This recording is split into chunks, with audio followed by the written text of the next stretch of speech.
Ibu-ibu, bapak-bapak, jemaah sekalian, rahmat Allah Subhanahu wa taala. Alhamdulillah, amin. Kita akan melanjutkan kembali kajian tafsir surat Al-Qasas, masuk ayat 79 sampai 82. Tema kali ini masih melanjutkan tentang kisah Qarun yang pada ayat sebelumnya sudah dihantarkan tentang kisah Qarun. Jadi Qarun itu orang yang diuji oleh Allah dengan kekayaan, dengan diberikan banyak kekayaan. Saking kayanya, kunci harta atau kunci gudang penyimpan harta Qarun itu harus digotong oleh sekitar 40 orang yang kuat.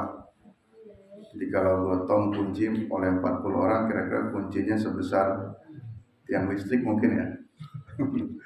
Tiang listrik yang besar itu terus digotong, itu baru kuncinya, belum gudangnya sebesar apa. Itu untuk menunjukkan memang sangat kaya sekali, pakai tambah sekali, sangat kaya sekali.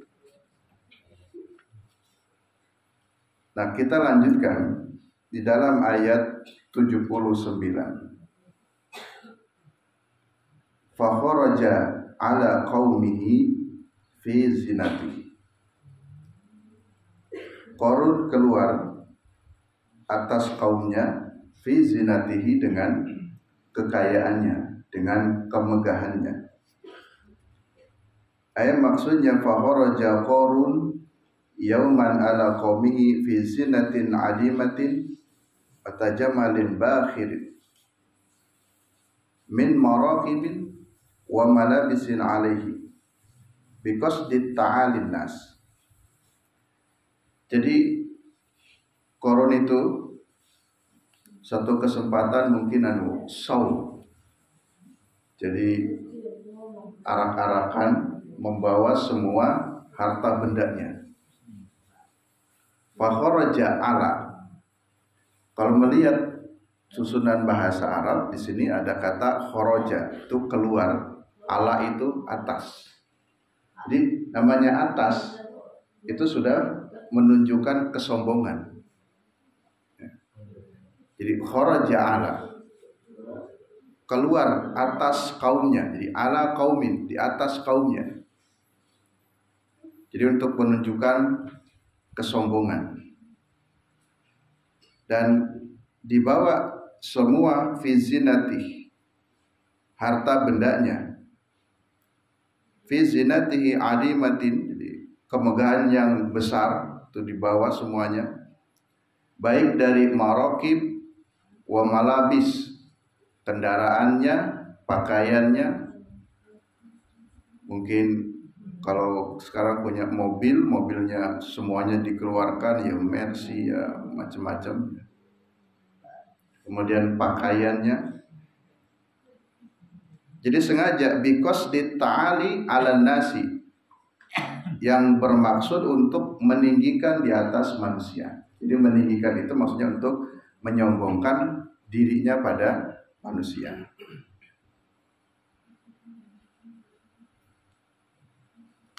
Kemudian ketika si Qarun dan tentaranya atau pengikut-pengikutnya ya, membawa harta bendanya, orang-orang yang menyaksikan, yang melihat mungkin sepanjang jalan kayak pawai itu. Kalau dulu kerajaan ya, mungkin bawa kuda-kudanya, bawa gajah, bawa macam-macam. Qala alladziina yuridunal hayatad dunya. Berkatalah orang-orang yang hatinya condong kepada dunia. Jadi kalau ada orang yang hatinya condong kepada dunia, melihat orang kaya, ya ingin kaya. Wah, aku kepengen kaya Qarun. Sehingga mereka mengatakan, ya laitalana misla ma utiya Qarun. Alangkah senangnya sekali kalau kami bisa seperti Qarun. Misla ma utiya Qarun, seperti apa yang telah diberikan kepada Qarun. Punya ini, punya itu, atau kaya raya. Innahu ladu haddin adim, sungguh Qarun itu orang yang sangat bahagia. Sungguh Qarun itu orang-orang yang beruntung. Jadi dalam pandangan orang yang hatinya hanya condong kepada dunia saja, melihat orang kaya itu, wah enak sekali jadi orang kaya. Bahagia sekali jadi orang kaya itu. Itu menurut pandangan orang-orang yang tadi yuridunal hayatad dunya, yang orientasi hidupnya hanya dunia saja. Padahal Bapak Ibu jemaah sekalian, di dalam menghadapi kehidupan dunia ini, seperti di ayat sebelumnya, wabtaghi fima ataqallah daral akhirah. Yang paling utama untuk dikejar itu adalah bahagianya akhirat. Senangnya senang akhirat. Jangan memandang, wah senang sekali ya kalau hartanya banyak. Bahagia sekali ya. Jadi ukuran bahagia dan tidak itu akhirnya diukur dengan materi. Karena diukur dengan materi, akhirnya terpesona dengan harta tersebut, maka itulah yang menjadi standar, ya laitalana misla ma utiya Qarun. Jadi andai kata saja saya bisa mendapati harta-harta seperti Qarun, sungguh itulah ladu haddin adim, kebahagiaan yang besar. Ibu bapak jemaah sekalian yang rahmat Allah Subhanahu wa taala. Terkait harta, kita menyikapinya begini.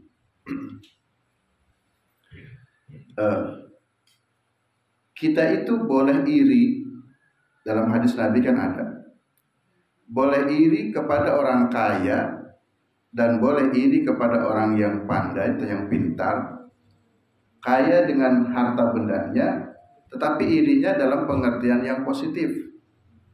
Jika kita semuanya melihat ada orang kaya, ibadahnya baik, dia rajin sodakohnya, berderma, nah itulah yang boleh kita iri dalam pengertian, andai kata saya seperti itu, saya ingin melakukan hal yang sama, beribadah, rajin sodakohnya.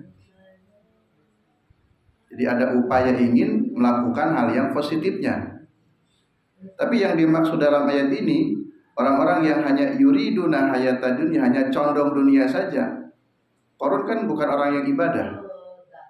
Qarun kan orang yang pelit. Tapi kemudian yang digambarkan kebagian itu kalau hanya punya harta saja. Jadi itu yang tidak boleh. Jangan cuma sekedar ingin kaya tapi kemudian pelit. Jangan cuma sekedar ingin kaya tapi sombong. Bukan itu. Tapi kalau kita punya harta, kemudian kita rajin berderma, ibadahnya baik, itulah yang harus kita ikuti. Karena sungguhnya ujian harta itu lebih berat daripada yang tidak punya harta. Jadi pertanggungjawaban di akhiratnya tambahannya banyak. Orang yang tidak punya harta tidak ada hisab di hartanya. Tapi kalau orang yang banyak hartanya ada tambahan hisab tentang harta. Hisab tentang harta itu pertanyaannya, dari mana kamu dapat harta itu? Caranya bagaimana? Halal ataukah haram? Kemudian setelah itu, setelah dari mana, kemudian untuk apa? Jadi pertanyaannya tambah hisabnya.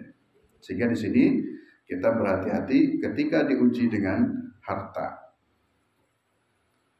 Nah, seperti begini. Bapak Ibu punya harta, ada motor, ada rumah, ada uang, macam-macam banyak, itu harta benda kita. Jika Bapak Ibu mau pergi meninggalkan tempat kita ini, rumah, mau pergi ke luar kota, lalu kira-kira supaya tidak berat, hartanya apakah dibawa dalam perjalanan ataukah dititipkan? Mau ke Jakarta nih, Di rumah ada motor, ada sepeda, ada ternak, ada apa. Apakah ikut dibawa ke kereta ataukah dititipkan hartanya? Titipin Budi. Jadi supaya harta itu ringan, jangan dibawa kemana-mana, titipkan saja hartanya. Mau pergi ke Surabaya, motornya dibawa, semuanya dibawa, pakaian dibawa, semuanya dibawa, malah repot sendiri.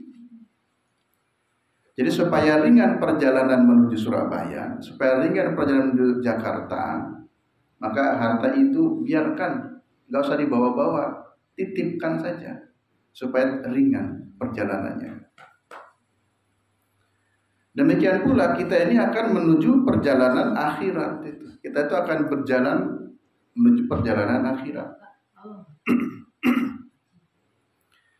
Supaya dalam perjalanan akhirat itu ringan, maka harta kita itu dititipkan. Bagaimana cara menitipkan harta untuk kepentingan akhirat? Diinfakkan, disedekahkan, dizakatkan.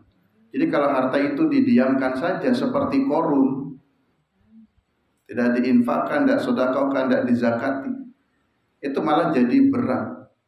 Jadi perjalanan menuju akhiratnya model korun ini adalah dia sangat berat sekali, karena akan mendapatkan hisab tentang hartanya besar. Jadi kira-kira saya gambarkan seperti itu ya. Perjalanan kalau kita mau naik bis, naik kereta, biarkan harta itu titipkan saja, jangan dibawa-bawa. Nanti kan setelah perjalanan dari Jakarta, kita kembali ketemu lagi motornya, ketemu lagi ternaknya. Nanti juga begitu di akhirat. Sekarang harta yang ada di dunia ini kita titipkan dulu. Titipkannya tentu kepada Allah, diinfakkan, sedekahkan, dizakatkan. Nanti itu harta yang titipkan itu besok ketemu lagi. Saatnya kita kembali kepada Allah. Nah, jadi memandang harta itu jangan melulu dari sudut yuridunal hayatad dunya. Karena kalau pesan Quran di dalam ayat sebelumnya, dunia itu sifatnya wala tansa nasibaka minad dunya. Jangan melupakan dunia. Tapi yang harus dikejar utamanya wabtaginya itu darul akhirah. Kalau dunia sifatnya hanya wala tansa, jangan kamu melupakan dunia, karena kamu ini sedang hidup di dunia. Selama hidup di dunia, ya kamu harus punya bekal. Seperti orang tadi berkendaraan, akan naik kereta, naik bis, ya kamu juga punya bekal. Ya bekalnya secukupnya saja. Selama dalam kendaraan, selama dalam perjalanan, yaitu bekalnya segitu secukupnya. Ya. Pergi ke tadi Jakarta, tapi emas semuanya dibawa ke dalam bis. Ya itu untuk apa coba? Bawa. Biarkan emasnya tinggal saja. Nanti juga ketemu. Pulang lagi. Kalau akhirat, pulang lagi ke akhirat.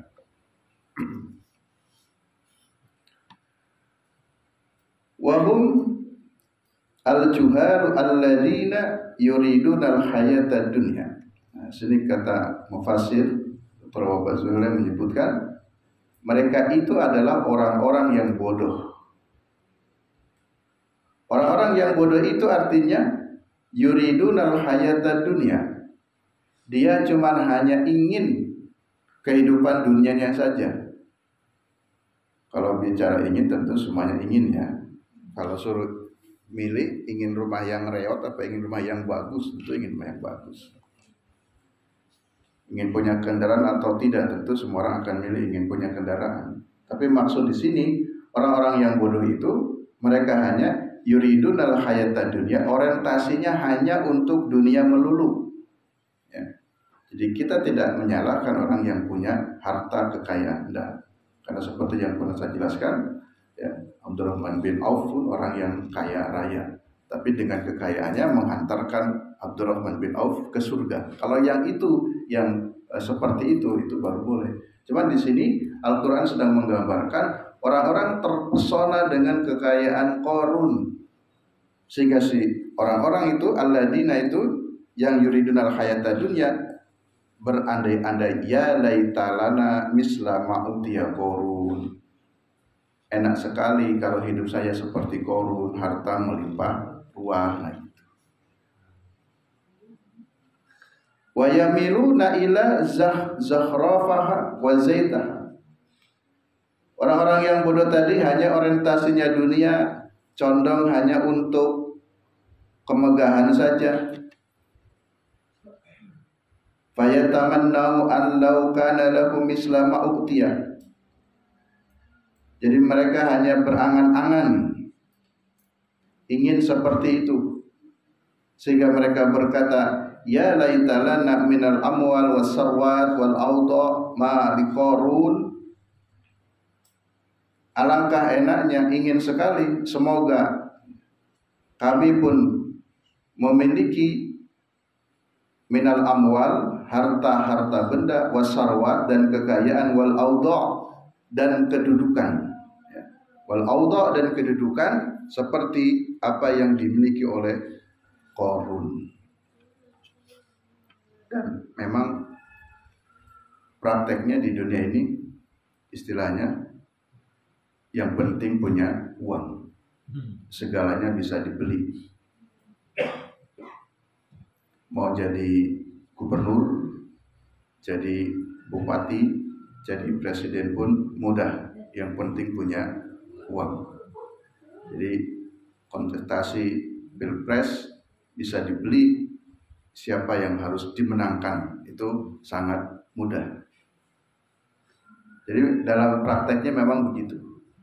Uang itu tanda kutip dalam pemikiran sebagian orang itulah yang menentukan, sehingga orang berlomba-lomba ingin jadi orang kaya, tetapi tidak berlomba-lomba untuk memberi kebaikan kepada umat. Berpikirnya mengumpulkan harta sebanyak-banyaknya untuk memperkaya diri sendiri, kepentingan sendiri, dan kepentingan kelompoknya.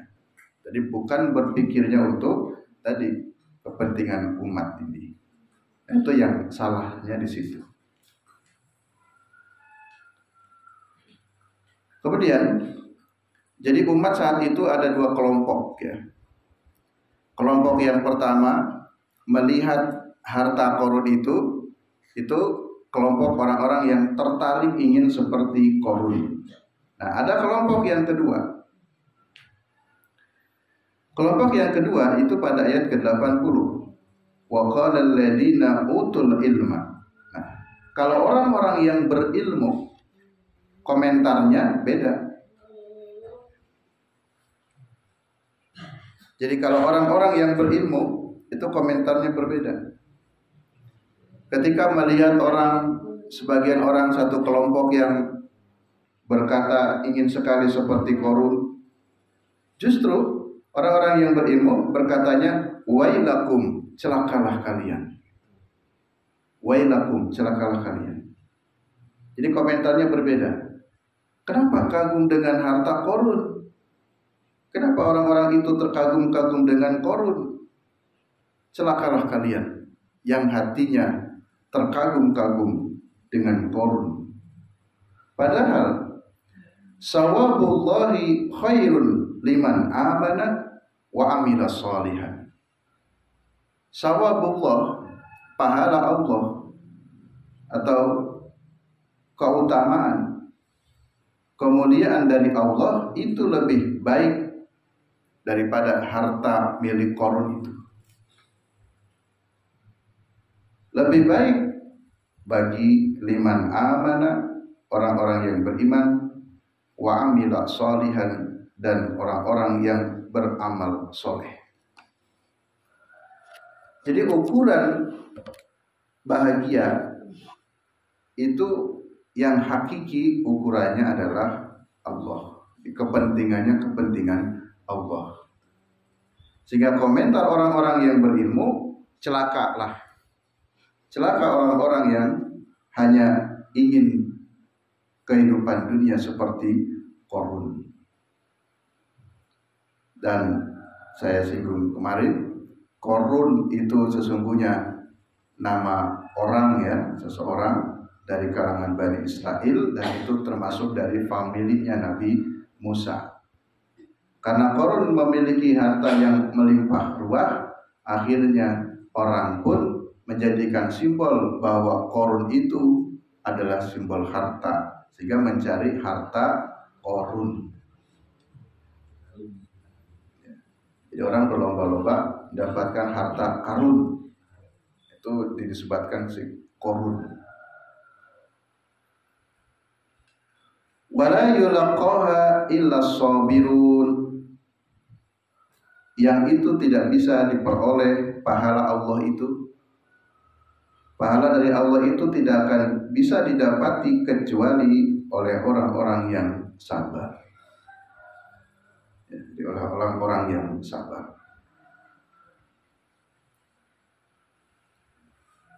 Qala al-ulama'ul ladina wa ahlul ilmi an-nafi, berkatalah para ulama, orang-orang dari kalangan ahlul ilmi, ilmu yang bermanfaat, wailakum, celakalah kalian.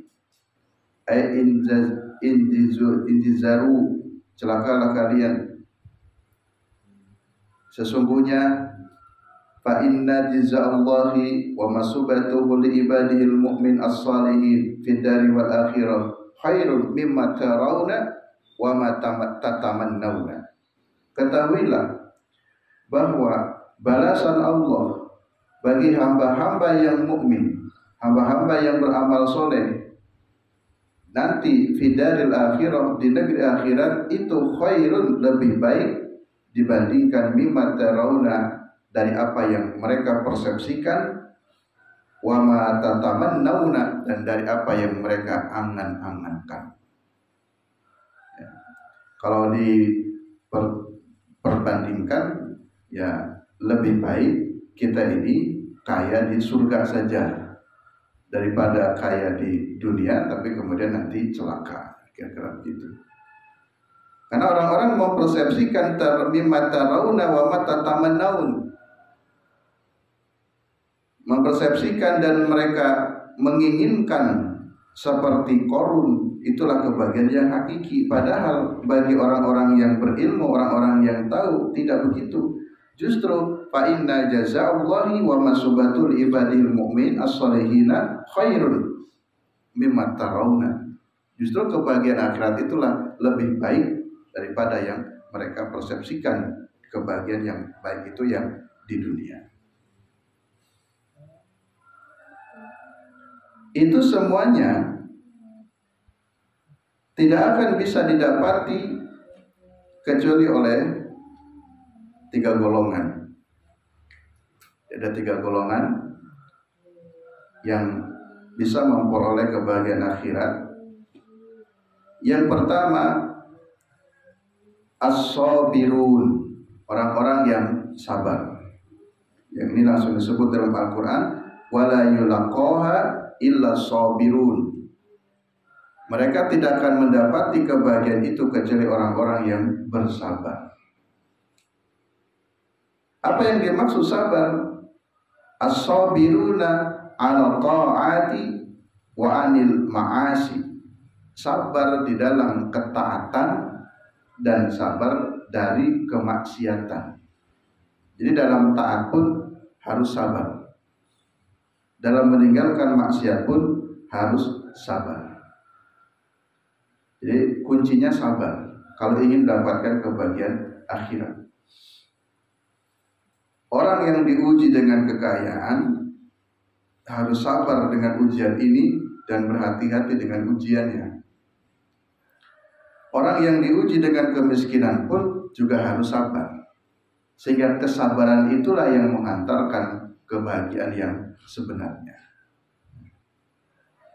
Jadi jangan kaget ketika di surga ada orang miskin dan ada orang kaya sama-sama ketemu di surga. Mungkin kata orang miskin melihat orang kaya masuk surga kan gak aneh. Kamu naik surga toh?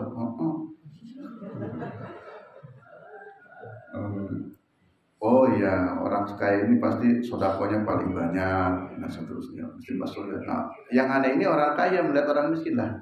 Apa iso naik surga? Saya nggak pernah mendengar tuh ketika ada infak dari ibu fulana, nggak ada nama jenengan. Kok bisa sama-sama masuk surga? Ternyata orang yang miskin pun bisa masuk surga pakai jalur yang lain. Ini kayak di masjid ini ada pintunya, ada banyak ini. Ada dari sini, ada dari sana. Jadi masuk surga itu pintunya banyak. Yang kedua, kebahagiaan akhirat itu bisa didapat selain oleh orang-orang yang sabar adalah oleh ar-raghibuna fid daril akhirah. Ar-raghibun, orang-orang yang merindukan akhirat. Orang-orang yang rindu akhirat. Raghibun, cinta akhirat. Jadi orientasinya sudah akhirat. Kemarin aktivis relawan Palestina yang orang Bogor, siapa, Muhammad Hussein.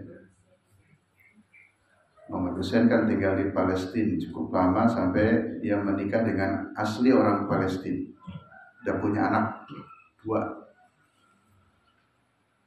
Memang menurut informasi beliau ya, kalau mendengar wawancaranya di televisi, jadi Gaza itu betul-betul sudah hancur. Tak ada satupun negara yang berani menghentikan serangan Israel itu. Genocide betul-betul. Sehingga KBRI harus bertindak cepat. Seluruh WNI yang ada di Palestina segera dipulangkan, termasuk Muhammad Hussein yang sering ya memberikan informasi ya, lewat ya, televisi. Lalu beliau ditanya, ya, salah seorang wawancara, dalam wawancara ditanya begini, di antaranya terakhir itu, apakah Anda akan kembali ke Palestina? Apakah akan menetap di Indonesia? Lalu beliau menjawab, demi Allah saya akan tetap kembali ke Palestina karena syahid itu cita-cita. Kira-kira begitu. Jadi orang-orang yang betul-betul ar-raghibuna fi daril akhirah. Jadi tidak akan selamanya untuk di Indonesia. Saya tetap akan berkian karena separuh jiwa saya di sana. Walaupun fisik saya sekarang saya sudah kembali ke Indonesia, tapi ruh saya masih berada di sana. Nah, barangkali itulah contoh ya, bagaimana ar-raghibuna fi daril akhirah. Jadi orang-orang yang selalu merindukan kebahagiaan akhirat, dialah yang akan memperoleh kebahagiaan tersebut. Artinya orang-orang yang merindukan itu kan bukan hanya ngalamun, ingin, bukan. Tapi ar-raghib itu betul-betul kalau ingin sesuatu kan diupayakan, gimana caranya supaya mendapatkan negeri akhirat. Kemudian yang ketiga, selain illa sabirun, warraghibun, warradun, orang-orang yang ridho, harus ridho. Ridho yang dimaksud adalah ar-raduna biqada'illahi, ridho dengan ketentuan Allah. Fi kulli ma qassama minal manafi wal madari, ridho dengan seluruh keputusan Allah, baik yang manafi maupun yang madari, ya, yang baik-baiknya maupun yang buruk-buruknya, ridho. Kalau tadi dalam konteks harta, jadi orang kaya ridho dan menyadari ini adalah titipan Allah, dan bagi orang yang miskin madorro, ya, dorronya tidak dengan diberikan harta, dia pun ridho. Nah, itulah orang-orang yang akan mendapatkan sawabullahi khairun liman amana wa amila sholihan. Ayat 81. Setelah kita semuanya mendengar bagaimana kesombongan Qarun dan persepsi manusia bahwa orang yang memiliki harta yang banyak itulah orang yang bahagia, ternyata tidak. Ini jawaban Allah. Kalau benar kebahagiaan itu letaknya pada harta, buktinya Qarun pun bukan orang yang bahagia. Karena di kisah perjalanan hidupnya jangan berhenti di hanya bicara kayanya saja si Qarun. Tetapi di ayat ke-81, fa khasafna bihi wa bidarihil ardo, kami tenggelamkan Qarun, wa bidarihi, dan kami tenggelamkan rumahnya, tempat tinggalnya, seluruh harta bendanya langsung ditenggelamkan oleh Allah. Dalam arti dibinasakan. Al-ardo, ke dalam bumi. Jadi kalau istilah gempa itu gempa lokal. Jadi hanya milik si Qarun saja, langsung ditenggelamkan ke dalam bumi. Qarun bersama harta bendanya. Ini kata Quran. Jadi Quran, Allah ingin memberikan satu pelajaran atas persepsi yang keliru bahwa kebahagiaan itulah kebahagiaan yang seperti Qarun, yang banyak hartanya kayak Qarun itu, padahal tidak. Karena buktinya dan memang faktanya Qarun itu ditenggelamkan oleh Allah, atau bahasanya dibinasakan. Kalau orang yang dibinasakan berarti bukan orang yang beruntung sebagaimana yang dipersepsikan oleh sebagian orang. Ba'da an ikhtala Qarun fi zinati wa fakhrihi ala qaumihi alaihim zalzalna bihi wa bidaril ardh. Peristiwa itu terjadi setelah Qarun itu menunjukkan harta bendanya show ke kaum-kaumnya. Jadi kan harta bendanya disimpan biasa, tapi satu kesempatan dia ingin menunjukkan banyaknya harta, ya. Tadi dipikul oleh banyak orang. Jadi kalau barisannya sampai panjang sekali untuk memikul harta benda si Qarun. Nah, maka setelah peristiwa itu langsung Allah berikan azab bagi Qarun. Di khasafna bihi wa bidarihi al-ardo, ditenggelamkanlah Qarun dan rumahnya, maksudnya, dan harta bendanya akibat kesombongan dari hartanya. Maka tanda boleh sombong. Termasuk hal yang kecil dalam bab sholat untuk bapak-bapak. Bainama rajulun yajruhu izara'id khasafallahu bih. Ini tentang masalah isbal. Jadi pakaian ini tak boleh sampai menutup mata kaki, apalagi sampai ke mana ini? Ke lantai, ya, ke karpet, ke lantai.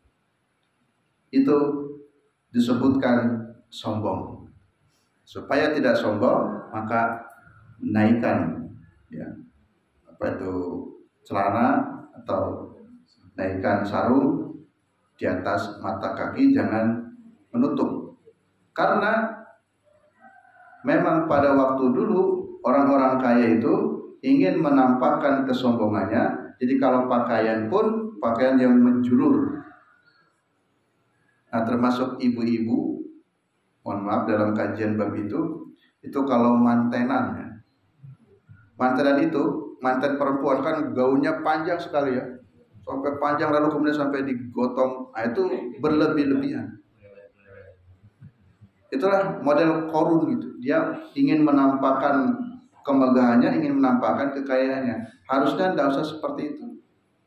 Jadi gaun manten itu, ya, suatu saat, Bapak Ibu, ya, pas hajat anaknya nikah, yang sederhana saja.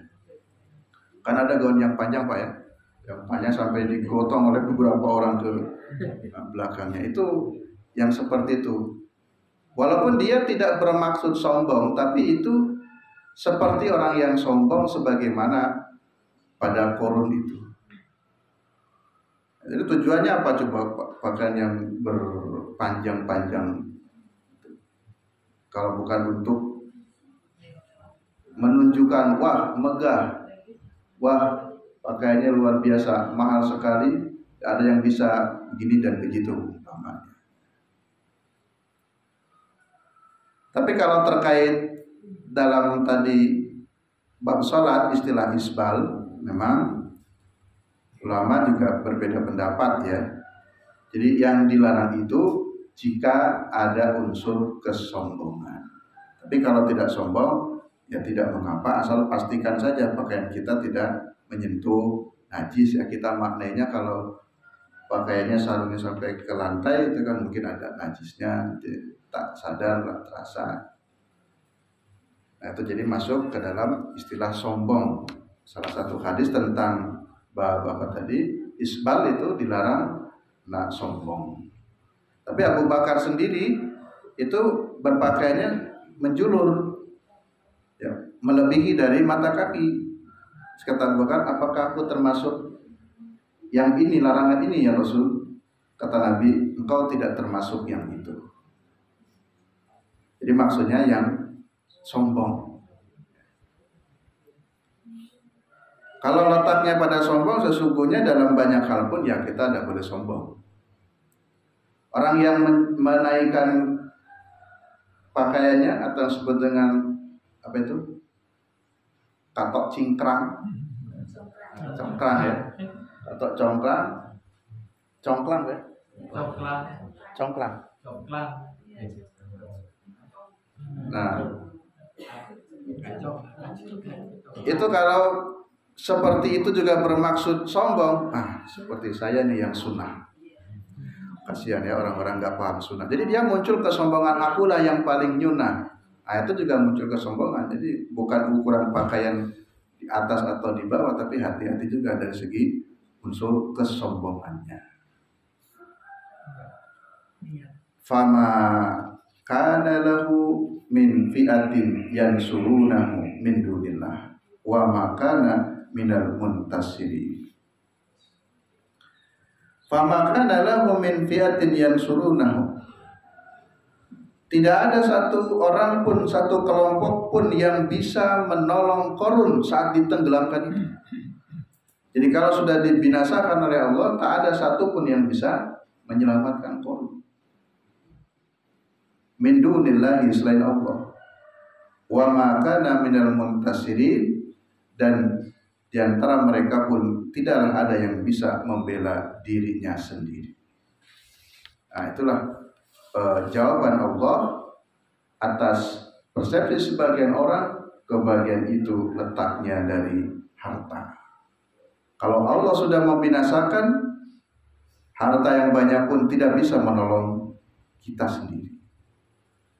Coba lihat saja orang meninggal dunia ya. Dalam hadis Nabi itu, orang meninggal dunia itu nanti akan dihantarkan oleh keluarganya. Ikut. Orang-orang terdekatnya itu ikut. Kalau suami ya istrinya ikut, atau sebaliknya anaknya, keluarga terdekatnya, masyarakatnya ikut, semuanya mengantarkan. Harta bendanya pun ikut. Ya kalau ada yang pakai mobil ikut ke makam, ke pekuburan. Tapi nanti itu semuanya akan kembali lagi. Coba ibu yang cinta dengan suaminya, pas suaminya meninggal, apa mau ikut dikubur bareng? Ya nanti dulu. Jadi bohong itu orang yang mengatakan sehidup semati. Kalau suaminya meninggal duluan, ya istri nggak mau ikut juga dikubur. Atau sebaliknya, istri meninggal duluan, suami juga nggak mau ikut dikubur bareng.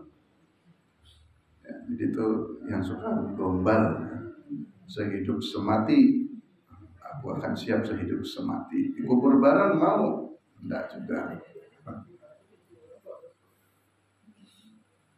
Artinya orang yang paling mencintai kita pun, orang yang terdekat sekalipun, kalau sudah meninggal dunia akan kembali, pulang lagi. Hartanya pun yang ikut sampai ke pekuburan paling cuma sampai parkiran, kembali lagi. Yang terbawa cuma sepotong kain kafan saja itu. Dan yang abadi yang akan menemani itu adalah amal solehnya. Jadi yang harus kita siapkan adalah amal soleh. Amal soleh itu tadi jalurnya bisa banyak, bisa lewat harta, bisa lewat yang lainnya. Yang terakhir ayat 82. Wa asbahal ladina tamannau makanahu bil amsi yaqulun maka orang-orang yang kemarin, bil amsi kemarin, maksudnya dulu, yang mereka berangan-angan menginginkan makanamu seperti kedudukan Qarun, orang yang terpandang, orang yang hebat, orang yang kaya. Jadi angan-angan mereka kemarin ketika melihat peristiwa Qarun itu ditenggelamkan oleh Allah, dibinasakan oleh Allah dengan hartanya, yaqulun, barulah mereka berkata, wa ka'annallaha yabsutur rizqa liman yasha'u min ibadi wa yaqdir. Benarlah bahwa Allah yang telah melapangkan rizki untuk siapapun dari hamba ini yang dikehendaki oleh Allah, wa yaqdir, dan Allah pun menyempitkan rizki bagi hambanya siapa yang dikehendaki. Artinya bagi Allah itu tidak sulit.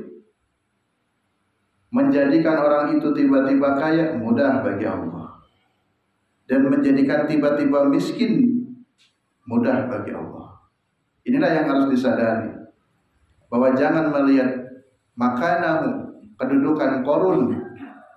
Ternyata Qarun yang hartanya berlimpah ruah, bertahun-tahun dia membanggakan kekayaannya, dalam sekejap saja itu langsung ditenggelamkan, dibinasakan Qarun beserta harta kekayaannya. Itulah yang dimaksud bahwa liman yasha, Allah maha berkehendak, mau yabsud, diluaskan rezekinya, atau yakdir, disempitkan rezekinya.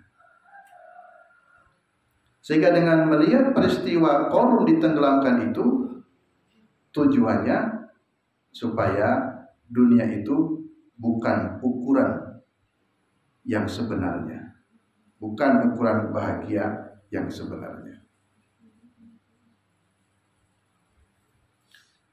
Laula anna mannallahu alaina la khasafa bina. Ini sebagai bentuk pengakuan diri kita sendiri. Kita mengakui di hadapan Allah, laula anna manallahu alaina, ya Allah, andai kata saja bukan karuniamu. Ini kalau bukan karena karunia Allah, la khasafa bina, mungkin Allah juga sudah menenggelamkan kita. Jadi kita mengakui, mengukur diri sendiri, bersyukur, berterima kasih pada Allah. Berapapun harta benda yang sekarang kita nikmati, yang kita miliki, kita syukuri. Kalau ini bukan karena karuniamu ya Allah, harta ini adalah karuniamu, kami cuma dititipi harta. Kalau bukan karena karuniamu, kami dilepaskan akhirnya menjadi orang yang sombong, mungkin kami pun akan ditenggelamkan seperti Qarun. Nah, jadi kita introspeksinya malah begitu. Bukan andai kata seperti Qarun, tapi justru andai katanya itu, andai kata kami tidak dalam bimbinganmu, tentu kami bisa seperti Qarun ditenggelamkan juga atas kesombongan harta itu. Wa ikannahu la yuflihul kafiru. Benarlah, jadi meyakini, benarlah apa yang dijanjikan oleh Allah, bahwa orang-orang kafir itu la yuflih, tidak akan beruntung. Orang kafir tidak akan memperoleh kebahagiaan yang hakiki. Kalau dalam hadis ada keterangan dunia itu surganya orang-orang kafir, dan akhirat itu surganya orang-orang yang beriman. Karenanya yang dipikirkan ketika kita sekarang ini bersama-sama masih di dunia, itu berhati-hati. Jadi bukan hakikat surga yang utama itu di dunia, kebahagiaan utama itu bukan di dunia. Karena dunia itu surganya orang kafir. Orang kafir itu memang bersenang-senang di dunia ini, karena dia tidak tahu orientasi yang sebenarnya adalah akhirat. Di dalam kitab Bulughul Maram, ketika bicara tentang makan minum saja, itu ada hadis. Kita tidak boleh makan dan minum yang barangnya, piringnya, gelasnya terbuat dari emas dan perak. Walaupun Bapak Ibu kaya raya, saking kayanya piringnya terbuat dari emas, gelasnya terbuat dari emas, akhirnya makan, minum pakai piring yang terbuat dari gelas, minumnya terbuat dari perak. Itu diancam oleh Nabi. Tidak begitu. Karena nanti orang yang akan bersenang-senang, makannya, piringnya terbuat dari emas, gelasnya terbuat dari emas, rumahnya terbuat dari emas ya, yang bagus-bagus, yang indah-indah, itu semuanya akan disiapkan oleh Allah di akhirat nanti, di surga.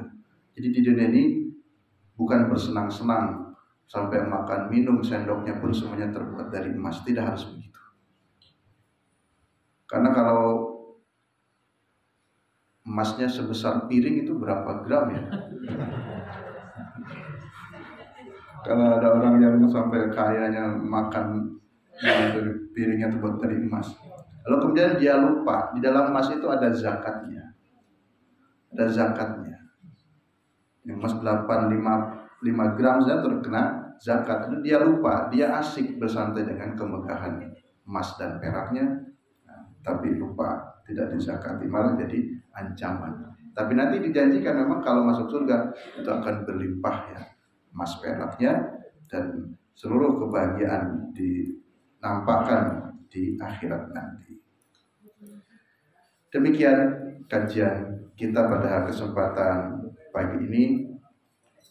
Melanjutkan tafsir surat Al-Qasas ayat berapa tadi? 79 sampai 82. Mudah-mudahan ada hikmahnya buat kita semuanya. Dan insya Allah kita jumpa kembali di kajian berikutnya. Kurang lebihnya mohon maaf. Billahi taufiq wal hidayah. Assalamualaikum warahmatullahi wabarakatuh.